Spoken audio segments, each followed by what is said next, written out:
Well, good morning, good afternoon, good evening, whatever time it is, wherever you are tuning in today. Thank you so much for joining me, whether you're watching live or on video playback. I really appreciate your energy and your curiosity in this topic, the topic of mudita, or boundless joy. Mudita is a Pali word, a Sanskrit word. That translates into joy, more or less. There are several different translations in the Buddhist tradition, and as that tradition moves west, translators are wrestling with this word mudita. I've kind of settled on the translation of boundless joy. For me, that makes the most sense because some teachers say appreciative joy, some teachers say sympathetic joy, some teachers just say altruistic joy or just joy. So I thought boundless covers all of that. So I'm going to go with boundless joy. Now, before I get into today's presentation, just a quick announcement. I am offering an online meditation retreat program on the topic of mudita, boundless joy. And in all honesty, that's why I'm doing the Facebook Live sessions as a way of leading up to that program, hoping to bring more and more people into the online retreat. So if you find this offering intriguing, I've done 2 others on Fridays past, last week and the week before. Those are all available on YouTube. You don't have to have watched those to get benefit from today's offering. But if you're curious, you might want to visit those. They're also on Instagram, my Instagram page, and Facebook. So, Mudita Online Meditation Retreat offering. We'll take an 8-week dive into these practices of joy. What a great time to do this too. It's so healing, these practices. And sometimes I get a little bit of blowback. Why are we doing a retreat on joy when there's so much suffering in the world? But actually, these practices of joy are designed to give us a ground so that we can more effectively confront and embrace the sufferings that we might be experiencing, or our friends or our family might be experiencing. Suffering might even be a harsh word.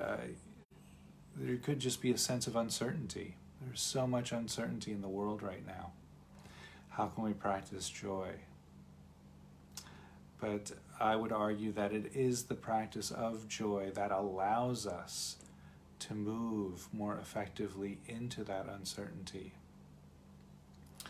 So this program launches at 6 p.m. Pacific Coast time on Sunday, June 27th. That's 8 a.m. on Monday, June 28th here in Thailand or elsewhere in Asia, Australia, and New Zealand. We'll wrap up the Mudita retreat on August 19th or 20th, depending on where you are in the world. That's section 1. There's actually a second section which I've opened to cater for people in other time zones, primarily in Europe. Also those who like to sleep in late in Asia and Australia, New Zealand. That starts on Mondays and Thursdays, starting again on June 27th at 9 a.m. UK time, which is 3 p.m. here in Thailand. So two sections, 2 offerings. So if you find one of the times limiting, please do message me and see if we can get you into the other time section.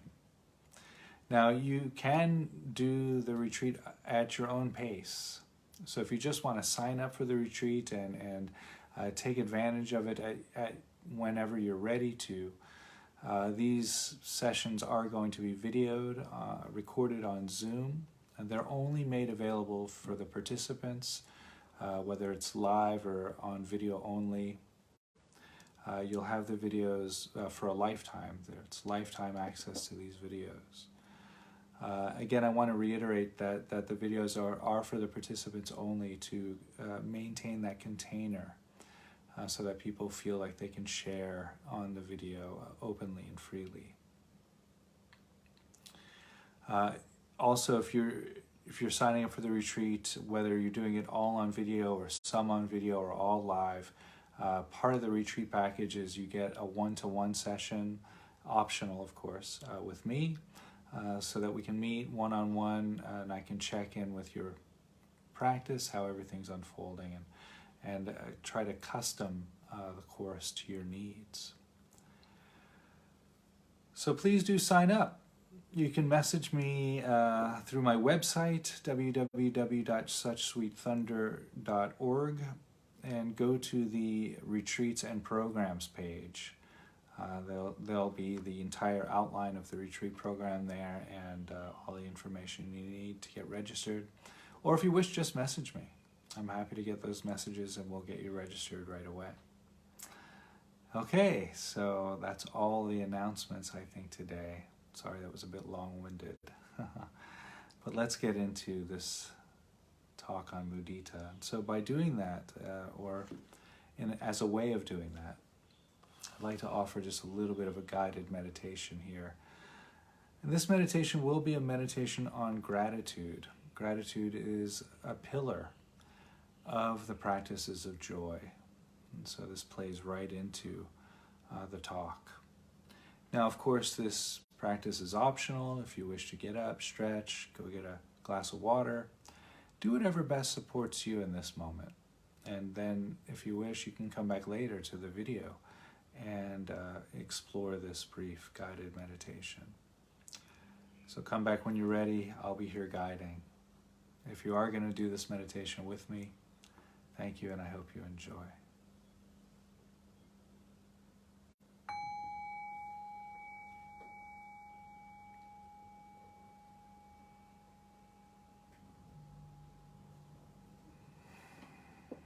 And so the invitation is now just to arrive here in this present moment.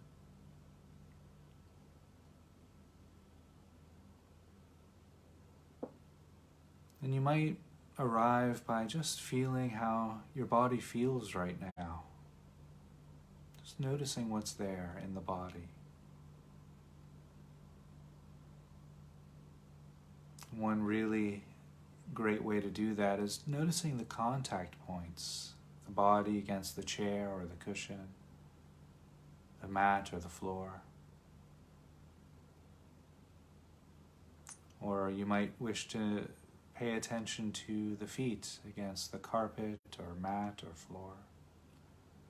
Perhaps you're wearing socks or shoes, whatever is arising at the feet.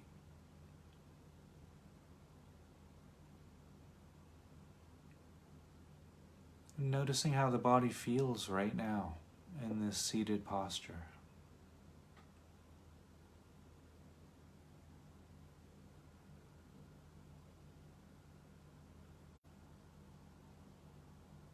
And so the invitation is now to take a nice, long, nourishing, deep breath. And allowing that out-breath to be just slightly longer than the in-breath. That elongated out-breath tends to bring a sense of calm, of stillness, of relaxation to the heart, to the nervous system, to the body, to the mind.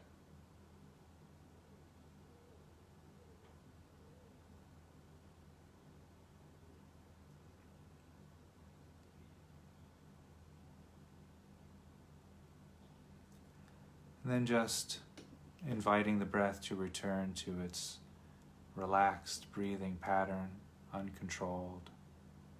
Just breathing normally as you would in a day-to-day conversation. And while we're here feeling the breath, you might wish to notice how the abdomen is rising and falling as you inhale and exhale.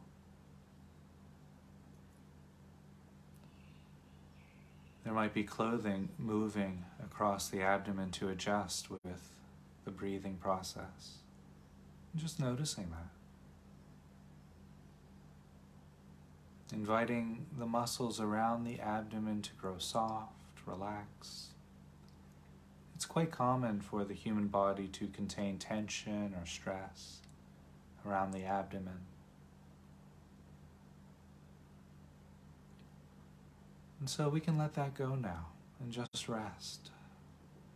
Just rest.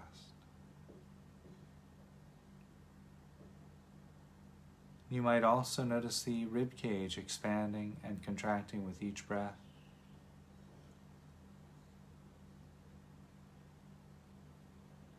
The rising and falling of the shoulders as you inhale and exhale.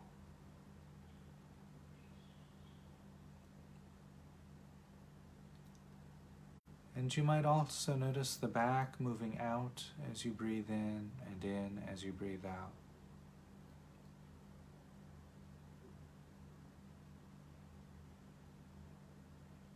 You might also notice the temperature changing from cooler to warmer at the nose and the back of the throat with each breath. Just noticing how the breath moves in and out of the body.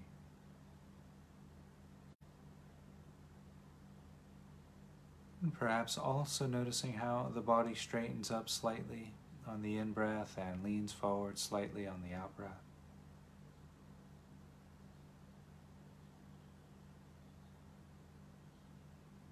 Resting, breathing.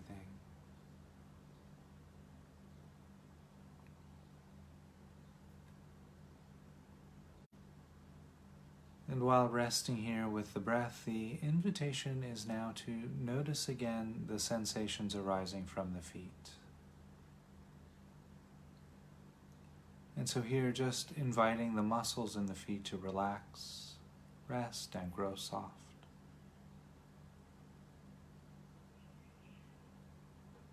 You might also notice sensations of clothing against the legs, inviting the muscles in the legs to relax, rest.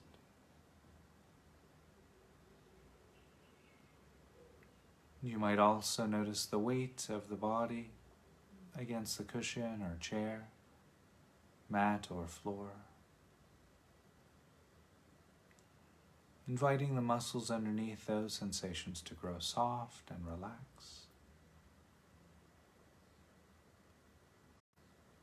You might also notice sensations of clothing against the back, inviting the muscles in the back to unwind and rest.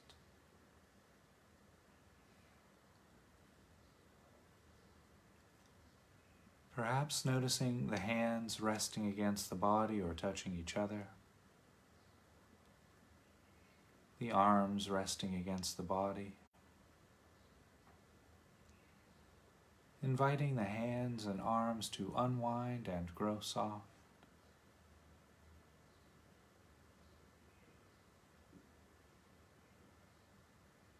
You might also notice sensations of clothing against the shoulders, inviting the muscles in the shoulders to rest. There might be sensations arising from the back of the neck and the sides of the neck, inviting the muscles in the neck to relax and unwind.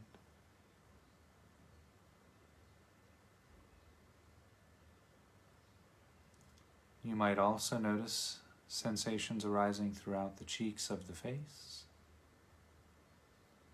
And so letting any tension or stress that's held in the face go.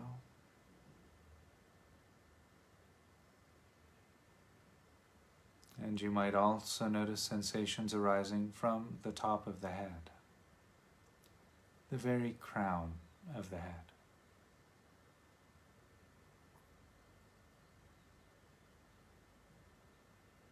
Resting, breathing, feeling.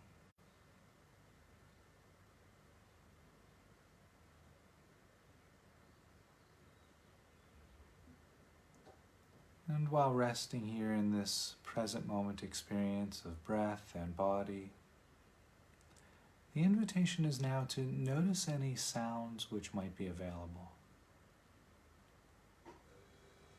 And just listening to the present moment. What's arising there in the auditory field?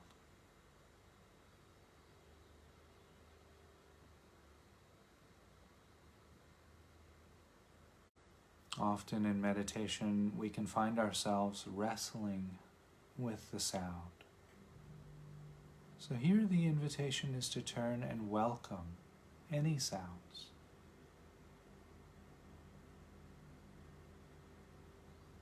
Just noticing what's there, listening to the universe orchestrate the soundtrack of the present moment.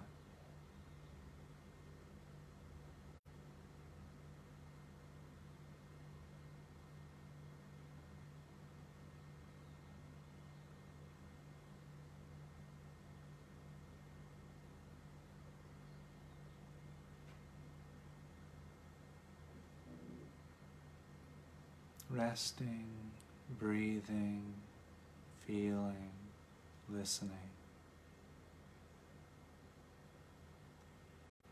And so here the invitation is to bring into mind's eye, either just through memory or recollection, or if you wish, visualizing, an experience for which you feel gratitude towards. This could be something very simple, like perhaps you were in a garden recently, and so remembering the beauty of the flowers. Or perhaps you visited a beach, so remembering the gratitude you felt for the sound of the waves, perhaps, or the beautiful smell of the ocean. Or perhaps you had the opportunity to meet with a friend, either online or in person. And so recalling the gratitude for the laughter that you heard in that exchange, or the gratitude for feeling connected. Or perhaps just feeling gratitude towards having a healthy mind for which you can meditate with. No matter how distracted the mind feels, you can feel gratitude just for being here, engaging in this meditation.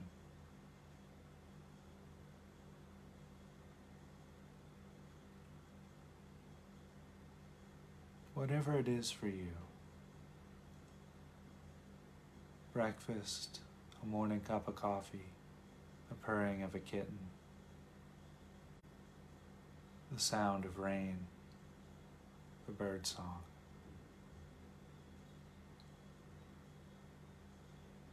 Just allowing that gratitude to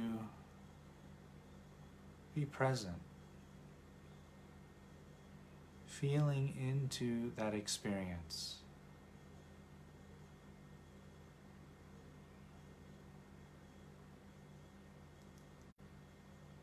And you might ask yourself, where does this gratitude arise in the body? What does this gratitude feel like? There might be an opening or a sense of openness around the heart, the shoulders, the abdomen, perhaps a warmth. You might feel like smiling, and that's fine. Go ahead and smile, that's great.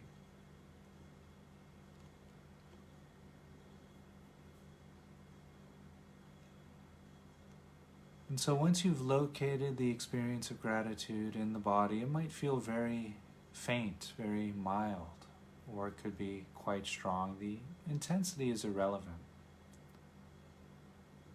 Once you locate it, the invitation is actually to go into the feeling of gratitude. Really submerging yourself in it, as if you were submerging your body in a warm tub of water. Submerge yourself in the experience of gratitude. Allow yourself to have it. It might feel self-indulgent, and that's fine. But allowing yourself to really feel the gratitude. Allowing the gratitude to have you as much as you have it.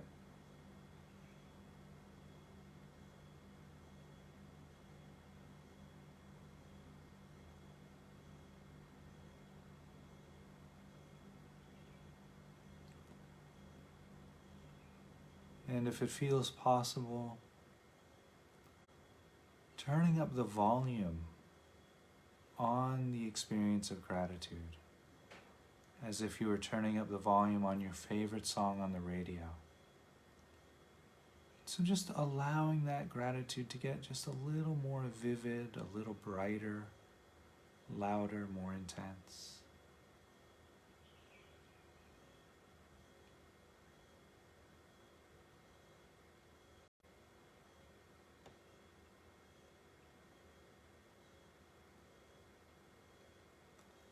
The longer we can stay with the experience of gratitude, the more the neurons in the brain fire and thus wire together,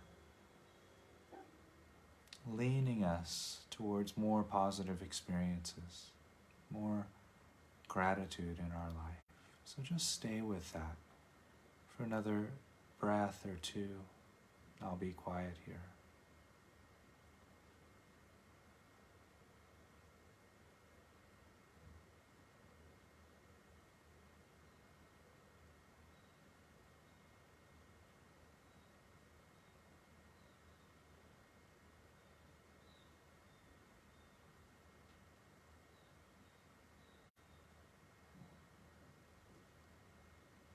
And so in the next moment or two, I'll ring the bell and bring us back into a conversational space.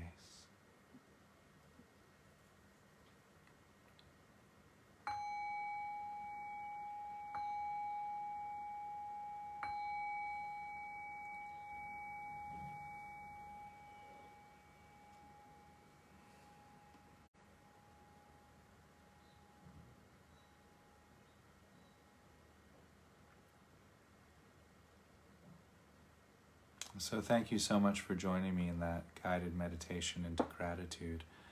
If you wish to explore that further and you're watching this on video, press pause now and feel free to stay in that experience of mudita, of gratitude, as long as you wish.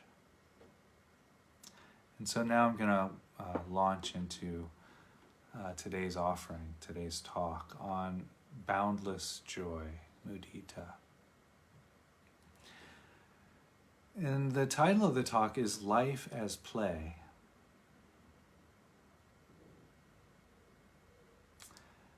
And so what would it be like to live in that way, where a good portion or much of our life could be seen of as the play of life? Alan Watts, the great philosopher and writer, once said, or posed the question rather, pointing at the same idea: does the dancer dance to finish the dance?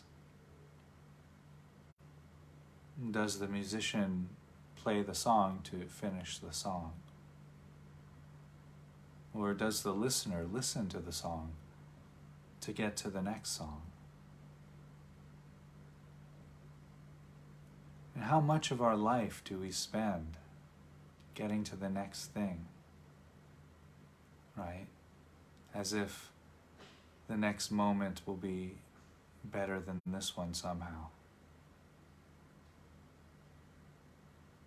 We spend our life leaning ahead to accomplish a task, to finishing a goal. But life is a constant state of becoming. There is no arriving. There is no finish line. And when there is, when we won't know it because we'll be gone. So life is a constant state of unfolding, a constant state of play.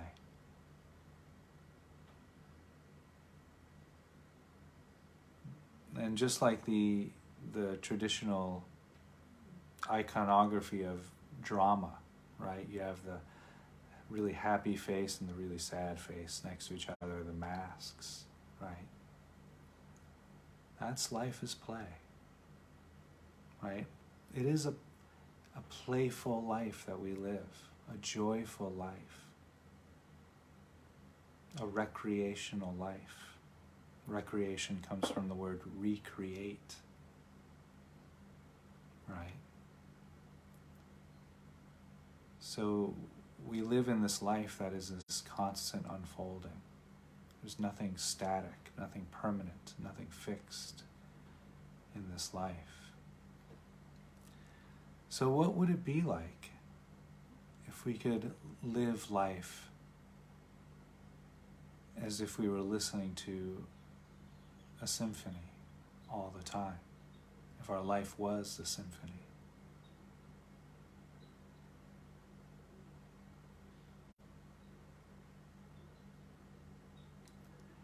And so in order to really do that, we have to kind of step into the play of uncertainty, to recognize that life is a river of ever change. Because that helps us to release that clinging, that idea that this pursuit that I'm embarked on must have this particular outcome. Because then we're trapped. Then we're focused on that goal. That's fine to have goals, and we'll talk about that in a moment. But we're too focused on that goal and we can't enjoy the process. Can't enjoy what it takes to accomplish that goal. And so if your goals are if that path from here to there is replete with tension, with stress, with anxiety, I gotta get there, I gotta accomplish this, that goal, it's not gonna bear the fruit that you're hoping for. On the surface, it might look good. But if our path is replete with tension, with stress, with anxiety, that goal, the path and the goal are actually the same. Because it's going to take that tension, that stress, that anxiety, that push, that type of energy, that intensive energy, we're going to carry that with us when we get to that goal. Because the goal, again, is just another part of another path.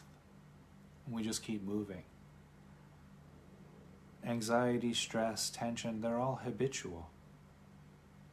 So if we develop the habit of trying to achieve something through that state, that becomes habitual. And so we might get that, that really, high-paying job. But if it took us all of that tension and stress and anxiety to get there, we're going to have that tension, stress, and anxiety when we're working that job. It doesn't matter how much the pay is, how many vacations we can afford. Because that becomes habit.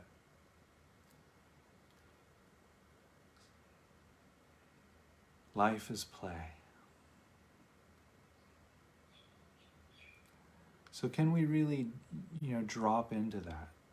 And so there are a few techniques that I'd like to offer in regards to cultivating this mind, this seeing of life as play.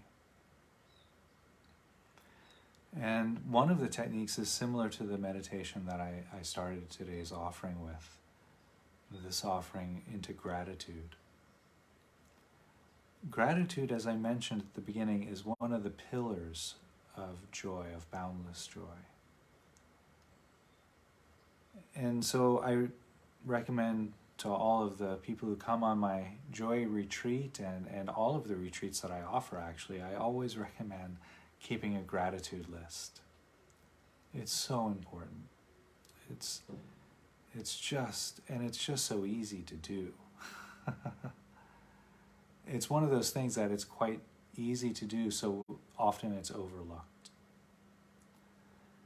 And so how I offer the gratitude list is to write down maybe just 2 or 3 things that you feel grateful towards.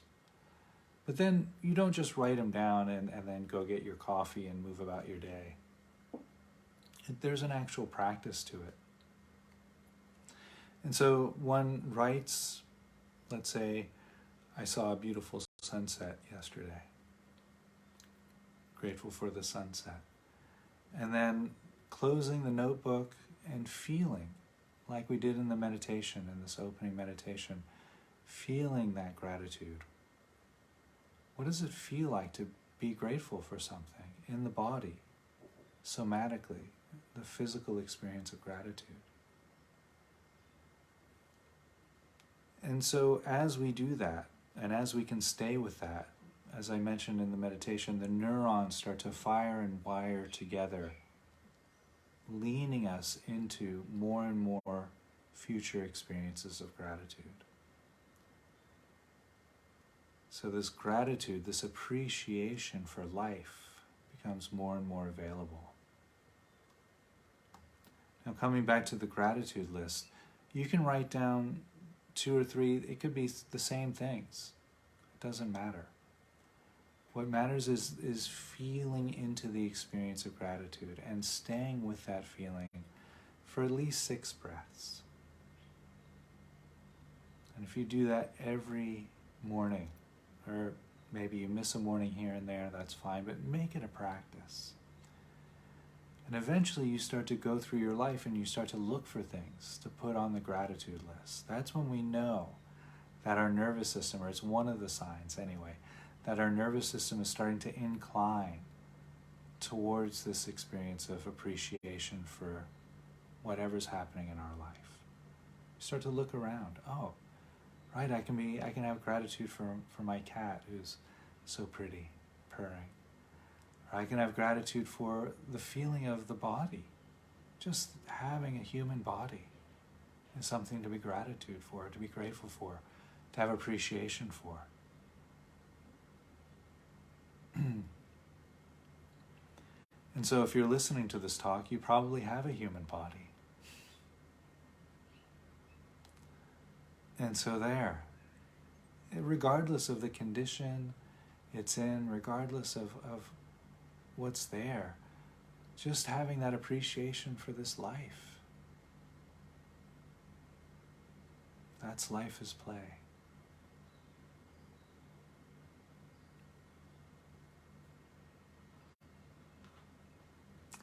And so I want to keep talking about this idea of playfulness.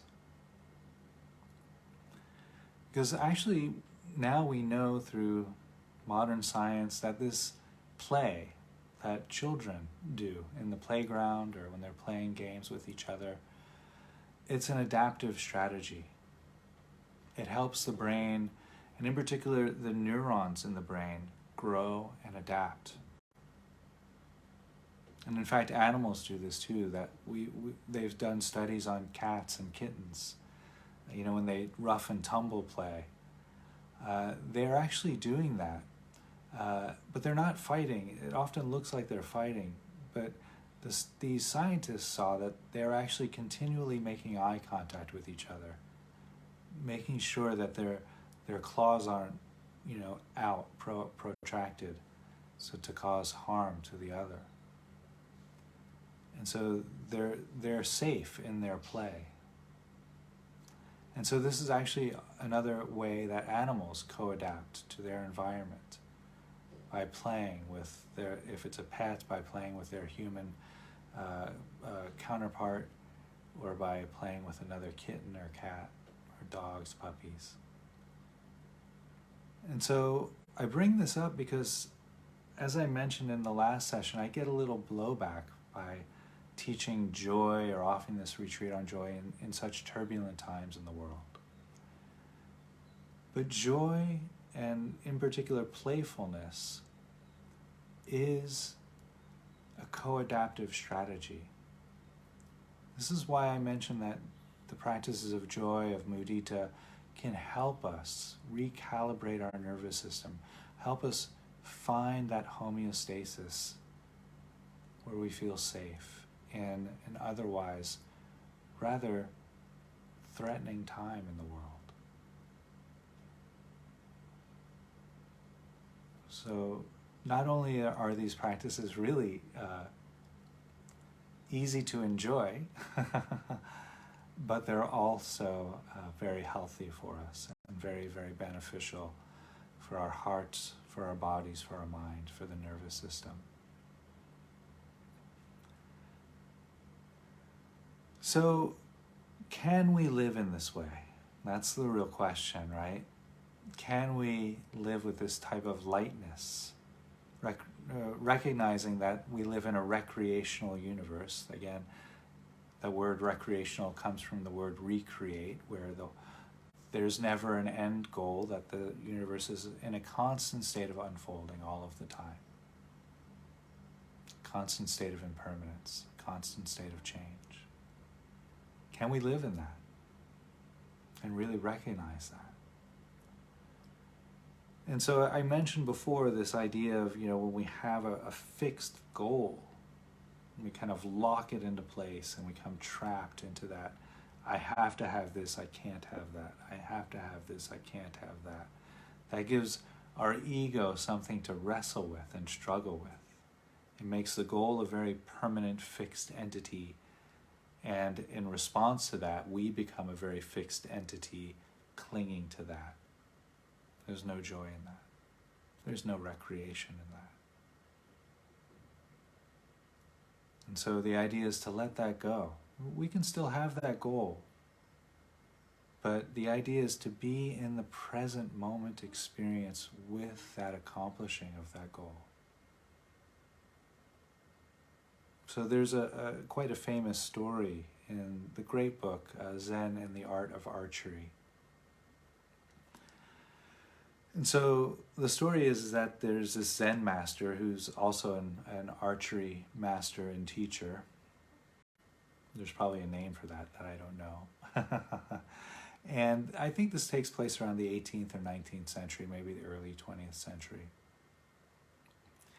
And he has one of his principal disciples who's also becoming an archery master. And so he's going to all of these tournaments, the master and the student together. They travel together all throughout Japan, going to these national tournaments, and the student is winning every tournament easily, hands down, getting, bullseye, bullseye, bullseye, bullseye, one after another. And then it becomes international, and so he's traveling through Asia, winning all of these tournaments.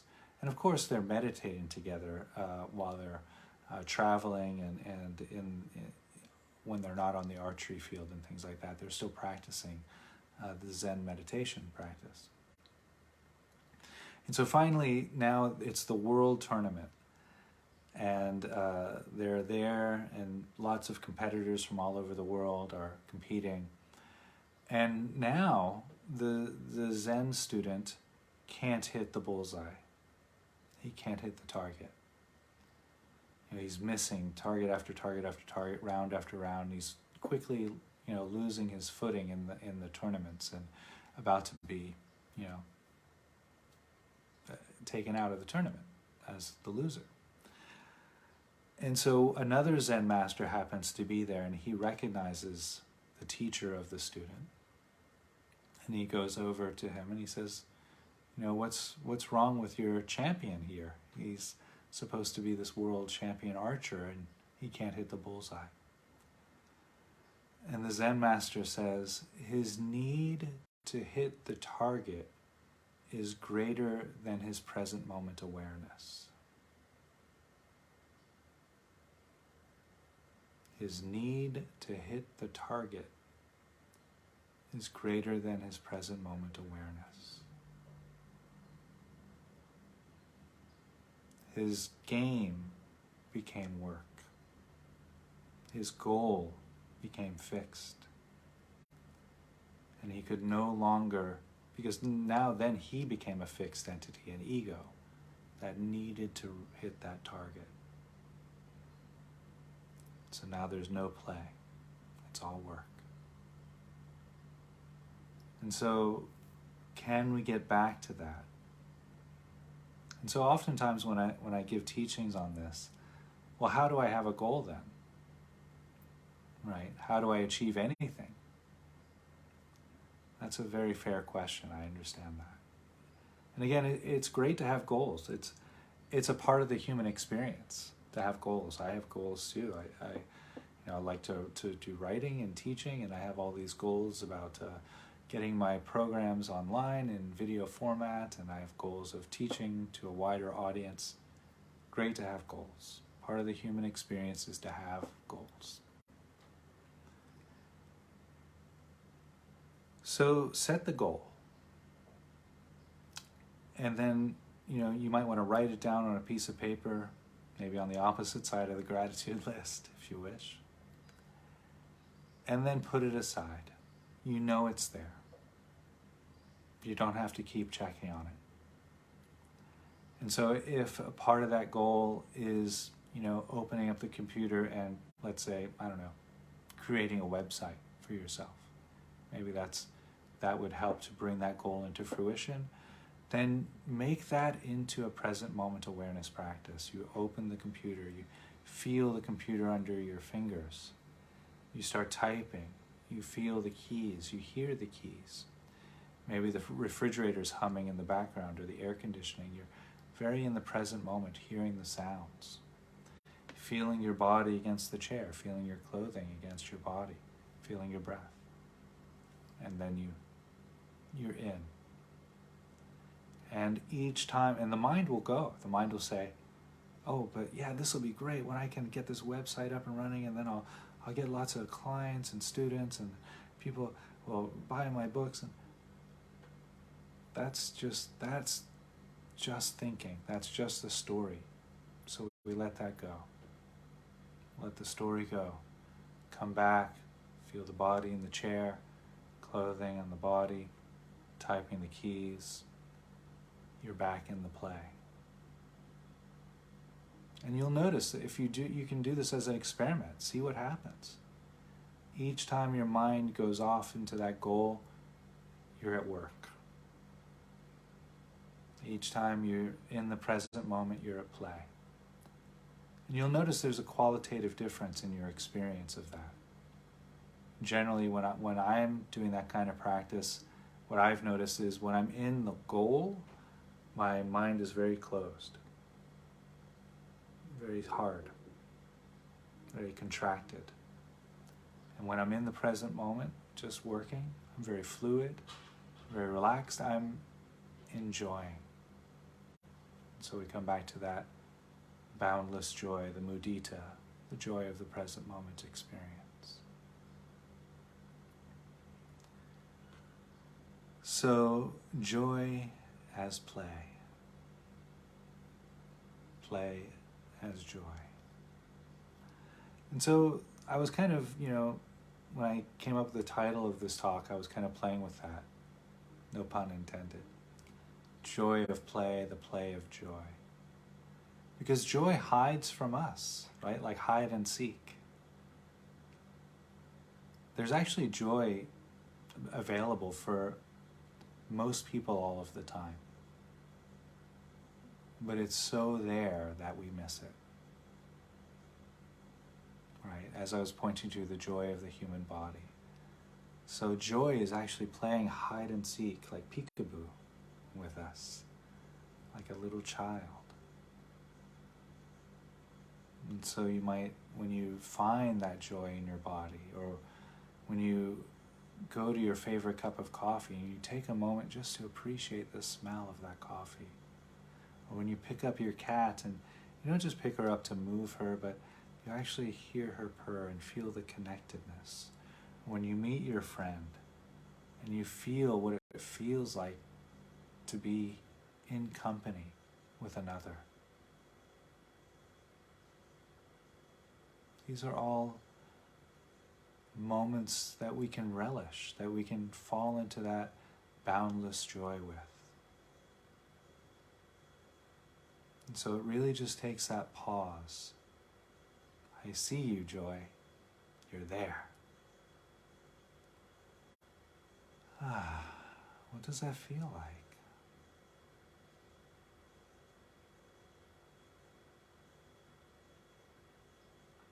And so one of the ways that joy hides from us is our resistances. And I mentioned this in a previous talk. And that resistance most often comes up in the form of some type of inner critic. I don't deserve this, I should be doing this better, I should have done that better. Whatever that inner critic sounds like to you. It could be jealousy, envy.